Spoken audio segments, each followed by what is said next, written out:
The Ontario government has slowly been allowing some non-essential businesses to reopen. Beauty salons, hairdressers, barbershops, day spas, and other personal care services, with the exception of facial services. Can the simple act of getting a haircut help to improve our mental health? And the good news is, Stage 2 will allow people to resume many parts of their daily life.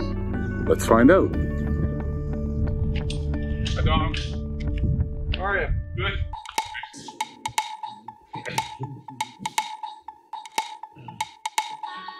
But I haven't had a haircut since February. Or you'll do the next step back.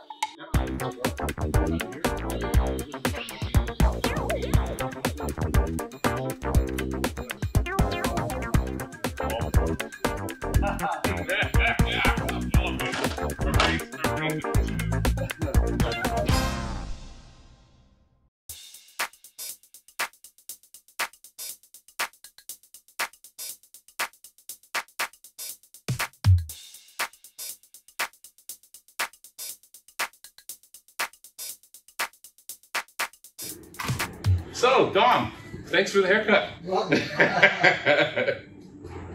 So I need to know from you, you're obviously, I want to hear a bit about your business and what you've had to go through for the last 3 months or so. My name is Commisso. I own Capella Hair Studios in Scriber. I've been in business for 35 years in total. And my business is we cut hair, we highlight hair, we color hair, we do hair services in general. So you've been in business for a while, and then all of a sudden COVID hit. Right. And because of the business you're in, you're interacting obviously with people. How have you had to adapt, or what was your initial reaction, let's say, when you first heard that you'd be shutting down? Well, initially I wasn't quite sure how to handle it because you still have to pay rent, you still have to pay hydro. Luckily I have really good landlords, and I can't say anything bad about Spinoni Brothers. They did me a really good service. I just had to pay the hydro, so I was lucky with that. They're good people, so I have to repay them someday somehow. But when I first heard about it shutting down, it was a bit scary and not sure which direction to go to. Wasn't sure if I should stay, if I should leave again, didn't know where to go. And then being trapped in your home for 3 months was really hard emotionally. It was difficult in many situations, not just emotionally, personally. It was very difficult. So luckily the government gave us a CERB, which helped us to pull through. And, did you manage to get that grant? Yeah, we got it, but it's $500 a week, but it was better than nothing. It helped me to pay the hydro, helped me to pay expenses that I had anyway. There wasn't much left over, and that's what it was meant for. It wasn't made for profit. No. Yeah. You didn't have anyone else working for you at the time, eh? Luckily, I worked by myself. Yeah. So I don't have to do all of the partitions and all of the stuff that a lot of the bigger salons do. But I think eventually in the future, what you'll see is smaller salons and more 1 or 2 man shows. The bigger salons they're seeing now the huge rents. It's just not worth it anymore. They're capitalizing on the small guy, and you're not taking much money home for yourself. The square footage is just too expensive. So you're going to see more 1 2 man shops. It's going to go back to the way it was in the 50s, where you weren't in the malls, you were in shopping centers, you were in spots like this, and you had 1 or 2 man shows. And I think that's the only way you can make any money today. With the way things are set up with taxes and staff members and holiday pay, and it's very difficult to make it today with the high rents, and they want commission rents as well. So I think the business is going to go back 40, 50 years. Yeah, it seems like the whole retail model, if you look at most, even general goods shops and things like that, a lot of people, and I think in a way we're lucky the times we're living in, we have access to online shopping and all those kinds of things. I mean, the stores might be closed, but it's not stopping anybody from getting their goods they want, buying brand new TVs and furniture. I mean, you go to the post office and you just see Amazon there every day with boxes and boxes of stuff. I think what we're going to be one of the very few businesses that will need bricks and mortar. Yeah, in the future. Education seems to be going that way. Shopping definitely has gone that way. So with us, I think we'll be slowly bricks and mortar will be the only ones available. We need storefronts. I wonder what's going to happen to all the malls.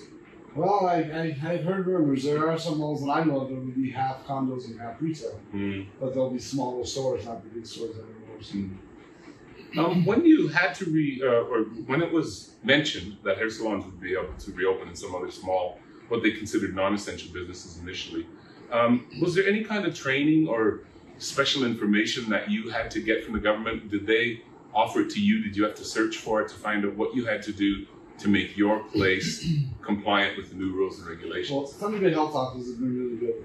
They send us emails all the time. The girl who comes here, she sends me emails all the time to keep me up to date with what's going on. And then we get our direction from them. And so they've been really good with us. I told them, you know, I'm a one-man show, and so they're directing me what I kind of need to do, and I'll be following it to a T.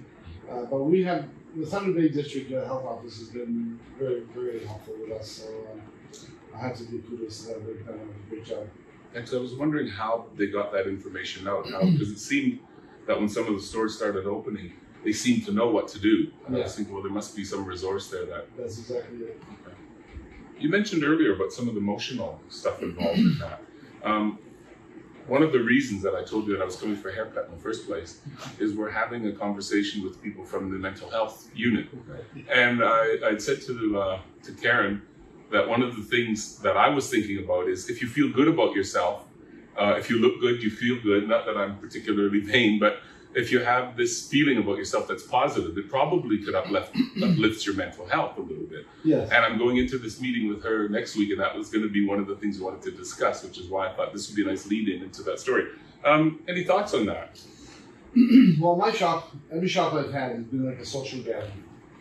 So my door was always open in the summer, and I loved the summer months last year experience. Even down south when I was there. I have espresso machines in all my shops. I've always had cakes and little stuff that we could serve to everybody. It became a social gathering.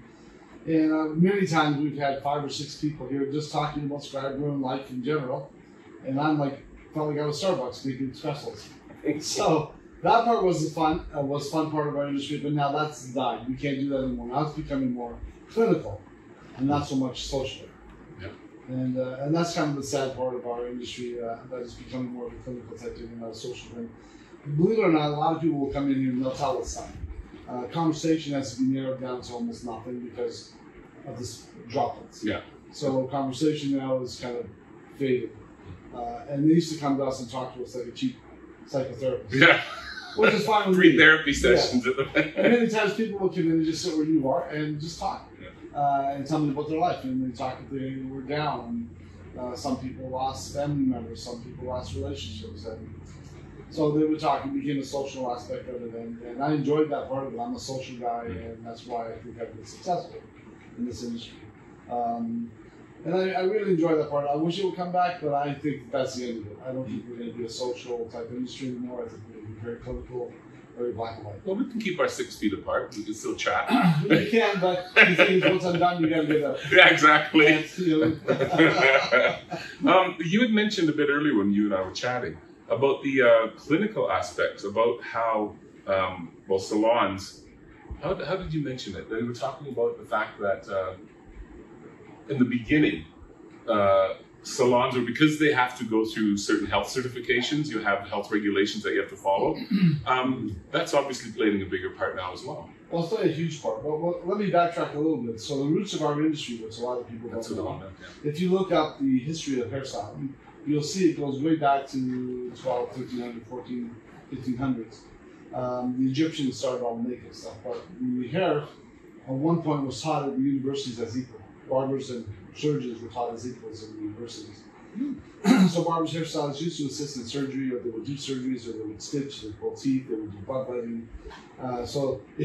Which a lot of that's where our industry came from. So our roots are from the medical origins. It wasn't until 1405 when King Henry VIII said, barber can't cross over to medicine, and medicine can't cross over to barber. So that became a total distinction at that point. And that's when we separated and became a social industry at that point. And the psychotherapy part of our industry is still intact.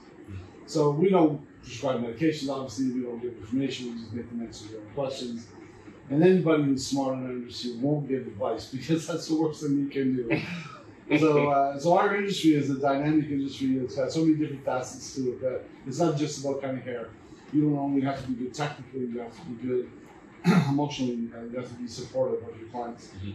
And a lot of people can cut hair. There in Scarborough we have Michael John, who's an excellent haircut. He does great barber work on men, and I've seen him do some nice work. We have Jacinta, who does nice work as well. We have a lot of people in Scribe who do really nice work. A lot of it will come down to your personality. Mm-hmm. Do they like you? Do you get along with them? Do they agree with what you're saying? Yeah. Are you supportive? Yeah. If you messed up or I don't like it, can you support me? Is there a warranty kind of thing? Yeah. So I think that's where it stems from. I think Scribe and whole, I think we have a lot of good people here in general. We have a lot of good people who come from Scribe. And I think the people we have here now, I think will be successful as well. I don't look at them as competition. I look at them as colleagues.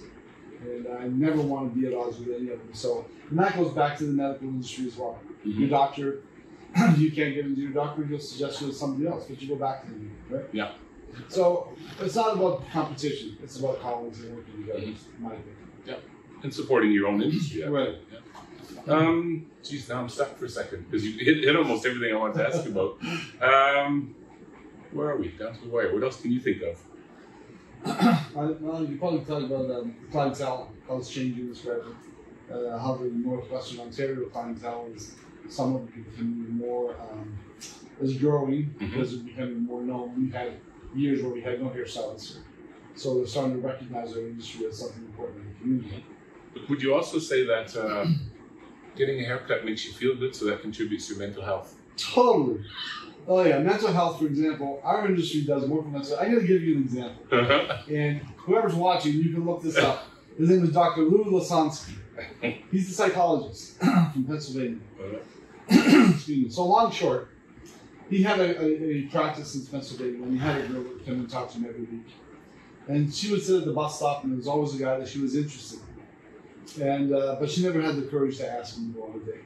So she would tell Dr. Lou, here's my deal, I like this guy, I won't ask him on a date, but I'm too shy. He says, well, why? Most people today, it's not bad for a woman to ask a guy on a date today. Society, you can do that. So she went back to see him a week later, and he said, so did you ask this guy on a date? She says, no, I didn't. He says, well, why didn't you? She says, well, I went to see my hairstylist, and she said I looked like an idiot and embarrassed myself. So you took the advice out of your hairstylist, and, as opposed to me, who's this licensed psychologist, spent almost 15 years in school, and you took the advice of your hairstylist. So he shut his practice down, and now he's got a series called Salon Psychology, which are books, he does seminars. So our industry has more to it, like I said earlier, it has more to it than just cutting hair and technical stuff. It's that personal connection. And we could easily, hairstylists and bartenders and things can become easily psychotherapists. Now they've increased it, you need a BA, which I have, but to go to school, it's too late for me to do that. I'm 60. But yeah, our industry, when you get a haircut, you definitely feel better. I'm a good example. I didn't have a haircut for 4 months. I felt like I was in high school again. And Nancy Costa, who's another good hairstylist, she came here and cut my hair for me, and I felt $1 million happy. Good. And I think because of all the, this is probably the first time in any of our lives where we've had to experience anything like this, and that whole aspect of isolation and the feelings of negativity that you can have, and just the way you perceive yourself can become so. You're exactly right. I had a relationship, I told you earlier, for 5 months with a woman in Thunder Bay, a real nice lady. And then COVID came and we couldn't see each other, and so you don't want to plan until we'll die. Yeah. So unfortunately, we're still friends and we talk, but unfortunately, it's taken its toll not only on me, but on married couples. It's changed our family dynamics as well. Yeah. So death by COVID is definitely a strong point. We've never experienced war. We've never experienced having to send our husbands or wives or kids to war. Thank God we never do touch wood. So I can't imagine what they went through back in those days. I cannot imagine what they went through. The anguish of seeing that person there again. Yeah. Any message to people going forward into this? Not necessarily advice, because you said you don't dispel advice, but just as kind of words of wisdom to people going forward, what we can expect. I mean, nobody knows what's going to come down, if we're going to go back to closures or not. But something that you would say to people to give them a little bit of hope going forward, and just. Well, I'm really proud of Canadians in a whole. We've had our COVID, we've had our issues. Unfortunately, our neighbors to the south are handling things quite a bit different. They're looting and they're breaking, busting windows of innocent businesses that will never recover. Canadians handle things differently. Yes, we're upset, and yes, we sometimes get violent, but not to that level. And I'm really proud of Canadians how we've handled this whole COVID thing. we've been very supportive. And even on Facebook, I see people that you need to talk, call this number. You need to talk, call me. So I'm really proud of Canadians and people in Scarborough that we've been able to adhere by the rules, and we're COVID-free. Northwestern Ontario is pretty much COVID-free. So I think in the future, every business is going to be different. And I say support your local businesses in your town. If you can buy a t-shirt in your hometown, buy it there. If we can buy Canadian, buy Canadian. And let's just support Canada and support Canadian businesses in general. Good. I can't think of anything else. That was great. Everything you said was bang on, and you really hit some really good points there. Yeah. And I like that we've tied now in the idea between the mental health and the thing. So that is going to be a nice segue into my piece going forward there. Yeah. Cool, Don. Well, thanks for everything. And thanks for coming in on Canada Day and taking time to talk to me. Yeah.